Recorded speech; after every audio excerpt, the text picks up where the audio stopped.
लगातार इस साल चौथी घटना है जो दलित की हत्या थाने में हुई। 35 साल का बेटा है, एक बूढ़ी बुजुर्ग माँ है 70 साल की, 2 छोटे छोटे बच्चे घर में, दूसरा आप कोई कमाने और खाने वाला बचा ही नहीं। हत्या इसलिए हुई कि 6,000 रुपये की रिश्वत टाइम पे नहीं मिली। इसलिए हुई कि मौखिक रूप से थाने के आसपास शराब बिकती है, थाने के आसपास सट्टा चलता है, जुआ चलता है।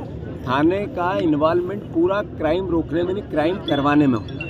अगर मोहन यादव जी में थोड़ी बहुत संवेदना होती है, जो मुख्यमंत्री, ये गृह मंत्री, तो पूरे थाने को सस्पेंड हमारे कहने से पहले कर देते। अगर नहीं कर रहे हैं, इसका मतलब है कि ऊपर तक जो चोरी और भ्रष्टाचार का आलम है वो नीचे तक क्रशे दे रहे हैं। मोहन भैया, अगर मजिस्ट्रेट जांच होनी है मुख्यमंत्री जी, तो क्या आफत है, जांच के बाद पता चल जाएगा। जब तक तो पनिशमेंट मिले कि थाने के अंदर हत्या कैसे होती है।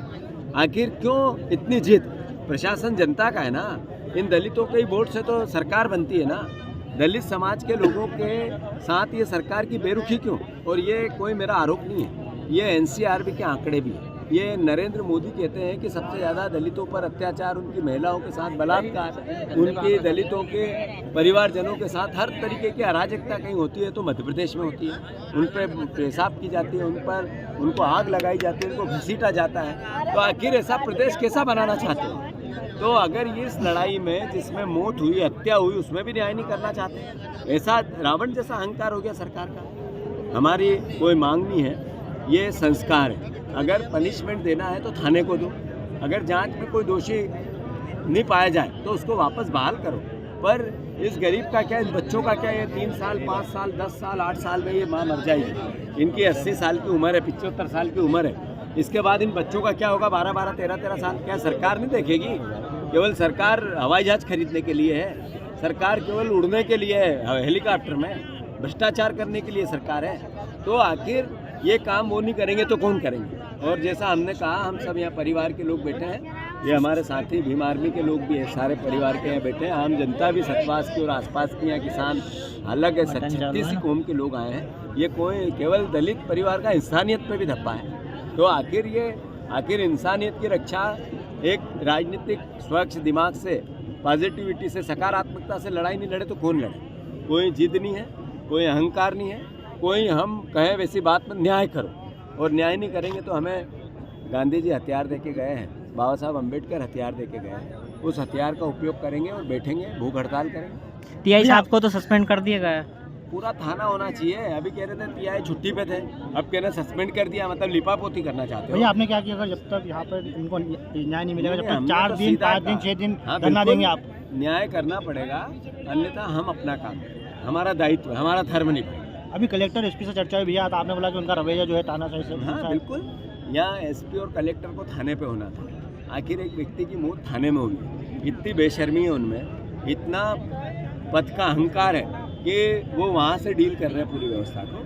ठीक है, भगवान उनका भला करे, भविष्य में हम भी ध्यान रखेंगे। एसपी साहब ने कहा कि उन्होंने खुदकुशी कर ली है और न्यायिक जांच जारी है। जांच होगी तभी तो, जब तक तो सस्पेंड करो।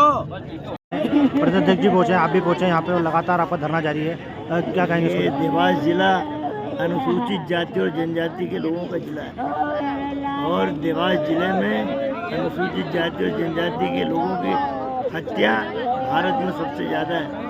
आज प्रदेश अध्यक्ष जीतू पटवारी जी, भीम आर्मी के लोग और हम सारे हजारों लोग यहाँ मौजूद हैं। एक दलित साथी मुकेश थाने में उसकी हत्या कर दी जाती है, पुलिस लिपापोती कर रही है, पूरा परिवार, 2 बच्चे, बूढ़ी माँ, इनका कोई सहारा नहीं है।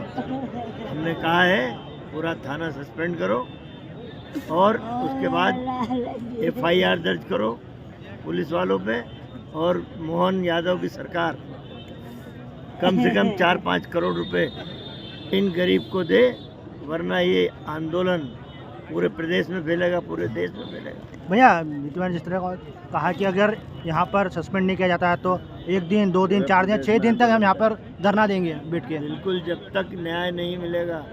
परिवार की मांग है ये हम लोगों की या किसी की मांग नहीं है, परिवार की मांग है। यहाँ दलाल घूमते हैं अपराध की धाराएं कम कराने के लिए, जमानत के लिए। उन दलालों की वजह से और पुलिस की मिलीजुली वजह से एक मुकेश नामक नौजवान की हत्या हुई है। तो परिवार की मांग है कि पूरा थाना सस्पेंड किया जाए, उसके बाद हम आगे की बात करें। क्या मानते हैं प्रदेश में जिस तरह से ये मामले बढ़ते जा रहे हैं, क्या कहेंगे इसको? पूरे प्रदेश में आंदोलन होगा। अगर आप ये वीडियो YouTube पर देख रहे हैं तो हमारे चैनल को सब्सक्राइब करें और बेल आइकन को दबाना ना भूलें। अगर आप Facebook पर ये वीडियो देख रहे हैं तो हमारे पेज को लाइक करें।